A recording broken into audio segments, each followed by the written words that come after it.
কিতা জানি শস্যর বৃত্তে তুমি হাঁসপুরন সম্বাদ দিয়ে নিলে তুমি হাঁসপুরন সম্বাদ দিয়ে নিলে আনবা। আমরা কিন্তু হাঁসপুরন সম্বাদ দিই না, কালিজিরার সম্বাদ দিয়ে রান্ধো, কালিজিরার সম্বাদ দিয়ে রান্ধো। হাই হাই বুমা, তুমি এটি কিতা রান্ধতেছো এত তেল দিয়া?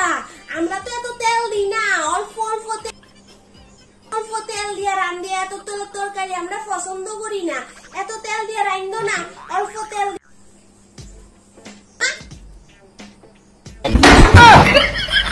哎呦我的妈！有人。